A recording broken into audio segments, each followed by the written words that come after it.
যারা WBP cut off নিয়ে বেশি চিন্তা করছো তাদের জন্য এই ভিডিওটা।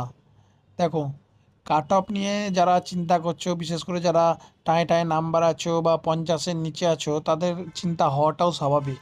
ঠিক আছে? তো আমি জানি প্রত্যেকে যে কম যাবে কাট অফ, ওবিসি বা এসসি বা ইউআর বেশি বাড়বে না, মানে ভালোই পরীক্ষা হয়েছে, কোনো কোশ্চেন আউট হয়নি, তবুও একটা মাথায় চিন্তা লেগে আছে যতক্ষণ না রেজাল্ট দিচ্ছে। মানে এমনই মনে হচ্ছে সিচুয়েশান যে রেজাল্ট দিক হোক আর না হোক, মানে এইখান থেকে অন্তত বেরোয় দিয়ে অন্য সামনে কী পেয়েছে সেটা ফোকাস কর। কিন্তু এমনই সিচুয়েশন হয়ে গেছে যে না পারা গেছে বেরোতে, না পারা মানে কোন দিকেই হচ্ছে না, এই টেনশন লেগে আছে, হবে তো না হবে, না হবে তো না। রাতের ঘুমেও হয়তো তুমি এটাই ভাবছো যে না কাট অফ কত বাড়লো কী বাড়লো। এটা প্রত্যেক যারা তুমি মানে প্রিপারেশন করছো বা অলরেডি ইন্টারভিউ দেওয়া হয়ে গেছে, সব মানে এটা নিয়ে তাদের প্রত্যেকের চিন্তা হচ্ছে।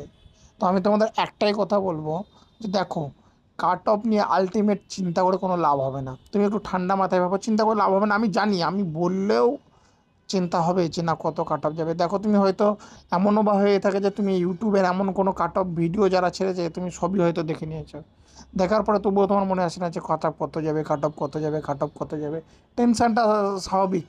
যতক্ষণ না রেজাল্ট দিচ্ছে, এতদিন হয়ে গেল, সরকার এখনও কিছু করছে না, কেস এখনও বলছে সেপ্টেম্বরে জয়েনিং হবে, কিছু রেজাল্ট দিচ্ছে না। তবে একটাই আমি তোমাদের কথা বলবো, আমিও অ্যাসপিরেন্ট নিজে।